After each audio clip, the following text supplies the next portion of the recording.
Serena with Valley Sports. Coach, the past few games against the Raptors, Donovan and Darius have had some of their low scoring games. Obviously, the Raptors hit you with some pretty disruptive defense, but is there a way that they can more, I guess, efficiently attack tonight? Yeah, more space and earlier opportunities. The Raptors do a good job of dictating. They play with a bunch of size, and try to shrink and crowd the floor as much as they possibly can. So we have to be more physical on that end of the floor. Also, the screens we set, we have to hit and hold, make contact to create separation for our guards. So now they can go and play in space, do things higher on the floor. So now their guards, our guards have advantages going against bigger players, attacking downhill, finding force and finding speed. So, we'll do those things, give our guys an opportunity. And then right when he came back from the break, I know we talked about all right, there's kind of that mentality switch of it's go time. Obviously lost the 2 games since, but so does that make it like that go time switch is even more intensified for tonight? It shouldn't change, but obviously we always understand, the gravity of the moment, and understand how important, each game is. So, we got to come out, we got to compete, we got to play well and try to get the job done. Chris Fedor, Cleveland, AJB. What's up, Chris? When you go back to the other night against Atlanta, just how do you process that one, knowing that, yes, it's 1 of 82, but it was not a great performance? You weigh the factors of it as well. You play a, emotional, intense game. You spend a ton of energy that night, against Denver. You fly to Atlanta, you land at around 2:00 in the morning. You're asleep by maybe 3:30. And then you play against a team that, feels like they have something extra to prove and extra motivation. So there was a lot of circumstances around it that I thought impacted that game. I don't waver in my belief in these guys. I don't waver in my belief of what they're capable of, and what their desires are. So, I washed that away pretty quickly, and we move forward for better performance tonight. Why don't you waver at a time when maybe other people would? I trust these guys. You know what I mean? I'm around them every single day. I know their makeup. I know their character. I know how committed they are to one another. And I'm not a fickle person. You have to work hard to earn my trust. And when you earn my trust, we go through it together. As coaches, our staff, we're not the type of people to jump ship. We're the type of people to barrel down and see how we fix everything. And these dudes have given me too many reasons to believe in them. And I think it's comical, those people that do jump ship as quickly as some people do. Next question from our kid junior reporter, Dean. Hi, Coach. My name is Dean, and I'm a Cavs Kids Club junior reporter. As you know, we are celebrating Black History Month. What is one of the things that you would want the community to take from our Black Heritage celebration? To me, what our community has shown is the ability to be resilient, the ability to be put in circumstances time and time again, where we have to climb and scratch and claw our way out just to find equal footing. And I think it's been proven and it's continued to show that, we do have the ability to overcome a lot.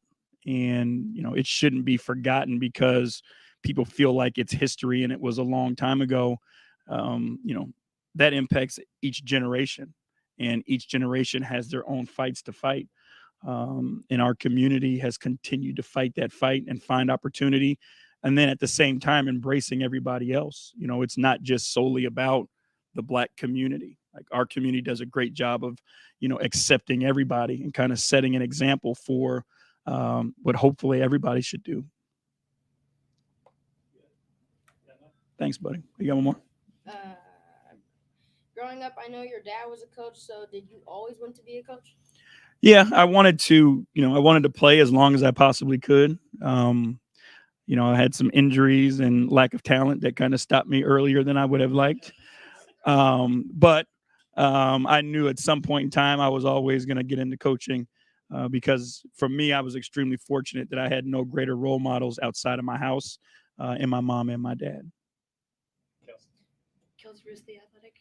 Going back to where we kind of are in the season, how do you balance with the guys too, especially just like knowing where you are this last stretch of the season while not trying to like get too, I guess, like sped up in a sense and like doing too much, if that makes sense. Yeah, and, always trying to see big picture. That's kind of our priority. You understand the small moments in each of those, in that big picture, and how important those things are, but we know who we are when we're at our best. So our focus is how do we get to our peak as often as we can. And, it is a trust and a belief in these guys and what they're trying to accomplish and what they're trying to get done. If you don't believe in them, every day you're trying to do something different, you never get good at anything.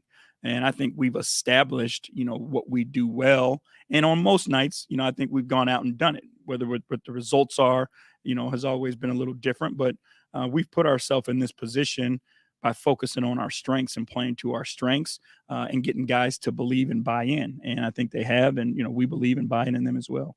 And I know a few weeks ago after that Miami game, you had that conversation with the guys, but kind of in this stretch, do you kind of imagine having to remind guys of like, hey, like kind of that balance factor so they're not getting kind of too like focused on individual moments, I guess? Yeah, I mean, it's for us, we're always and still in development mode, right? We're in a position that, the majority of this roster hasn't been in before. You have to teach and they have to go through experiences. So, we can't assume that they know everything, right? We know that they're older teammates, the guys that have been through this, like they're having conversations with them. But it's extremely important for us as coaches to make sure, that every single day we're having these conversations, we're teaching, and they're learning because, again, this is new. So, you can't just assume that they're going to understand it and going to get it right away. And that's part of our jobs. Coach, just a kind of a bigger picture question with Darius. What do you think he's really grown into between being like a very kind of hyped rookie to now a kind of all NBA level, championship level point guard? Like, where are the points of growth that really have kind of he's hit along the way? It starts with, from we all saw his rookie year, right? Coming off major injury, not playing basketball for almost a year and trying to work his way back into a rhythm and timing thing. But it was always, that quiet confidence that he knew he belonged. That could be extremely difficult for a guy. He played 5 college games, didn't get a chance to do summer league, like all these things, but he didn't allow that, to stop him or, have him be, lose self-confidence. And you've seen that continue to grow to where now it's not just about, he believes in himself and that he can have an impact, but now his confidence is such that he knows the impact that he can have on his teammates, and his teammates know what he's capable of. So they're able to do more because they know he's on the floor with them. You also talk about his understanding of the game, and the game within the game, and dictating, okay, the defense is going to do this early. Well, I'm going to counter it by doing that. And then as the game goes on, possession by possession and quarter by quarter, when those things change, he has the ability to adapt to that as well. So I think, at that position, that's what the great ones have the ability to do.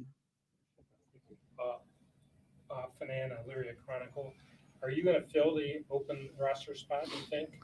We'll talk to Kobe about that, and we'll see what we need, as we kind of progress towards the end of the year and figure it out from there. Time running out? No, we've got time. You're a writer, not a choose the fan coach. Not to say that you've lost it, but the last couple of games here on the defensive end, it hasn't been what you've been this whole season. So just how do you get back to that here? It's always going back to the fundamentals and the base of who you are. You've played some pretty explosive offenses. Also, the Nuggets, what we think the number 1 offense in the league. So again, give your opponent some credit, but that's not an excuse for us. I don't think we've played to the level that we're capable of either. So I think it's important for us to just get back to our base, get back to our fundamentals, and then, turn that scrap up a little bit. These things also come down to how many individual battles you're willing to fight and how many of those battles you're willing to win. And we got to go out and fight more of those battles and win more of those battles. You're not shy about talking about not playing to standards, not playing to the level of capability and things like that. You can only go to that so many times, I think, as a coach. So how do you pick and choose your spots when you think it's appropriate to come out and just be very candid and say, hey, didn't get it done tonight because we did not play to that level of standard? I try my best to be as honest with you guys as I can. It's always my job to protect our guys. And, there's a lot of things that happen that you guys will never hear about, especially out of my mouth, because it's important to me to make sure, that our guys know that we've got their back and we'll take bullets for them, time and time again. But there's also the reality of the moment. And, like your standard is easy to see. And with our group, we haven't had to go there a ton because they typically give you what they've got. NBA schedule and nights, sometimes it happens, but typically our guys give you what they got. So when they don't, it's easy for me to be candid and frank with you guys. Tim Alcorn, Cavs Audioverse. JB, they've won the first three, meeting Toronto tonight. What is the common thread in those three that needs to change tonight? We got to take care of the basketball for sure. We got to do a better job on the offensive board, on the defensive boards for us, and keeping them off the offensive glass. We've got to be more physical than they are. They obviously present size problems, but we've got to hit back and hit first in order to stop some of that advantage that they have because of their size and length. How difficult is it, or challenging is it to fight through their physicality, leading the league in steals and deflections and the like? How challenging is that? It's just, it is what it is. You don't have a choice. They're going to foul you. They're going to grab you. They're going to hold you. The refs aren't going to call it all the time, but they know that they can grab and hold on every possession. The refs aren't going to call a foul every possession. So they take advantage of that. And we have to go into it with the mindset that that's going to happen. We can't go into it with the mindset that, if I get fouled, I take a step back, or I'm not as assertive, as aggressive.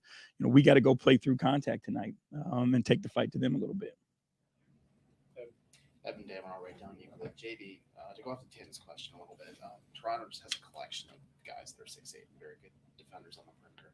How hard is it to game plan for that offensively, just because they can hit some of the pressure points at Darius and Donovan? Again, they present problems. That's why they, are who they are. But again, it's, us as coaching, putting a plan in place for our guys, and then our guys going out and executing it. They're the guys who are on the floor that are going to have to play through the contact. So they've got to embrace that, accept the challenge of the grit, right, and the griminess that this game is going to take in order to win it. And that's the only way you're going to beat Toronto. You're not going to out-smooth Toronto. You're going to have to out-grit them and out-fight them. And Dean's played less than 10 minutes in the last several games. Is everything okay with him physically, or is it just kind of rotation stuff? He's fine. Last one, Chris. JB, we talked the other night about going small more often, especially when it comes to your backup power forward spot. Do you see Lamar as a viable option for that, and what makes you believe that he can hold up in that role? Yeah, I think so, because Lamar's tough. What he may lack in height, he makes up for in toughness and in grit. And sometimes it takes that just to overcome, what's in front of you. He's always been kind of, the underdog, so to speak. And he's embraced that, willingness to fight and climb uphill. So, that's where I gain confidence in him, is he may, lose something, but it's not going to be from lack of effort or lack of that fight that we need. Thank you, guys.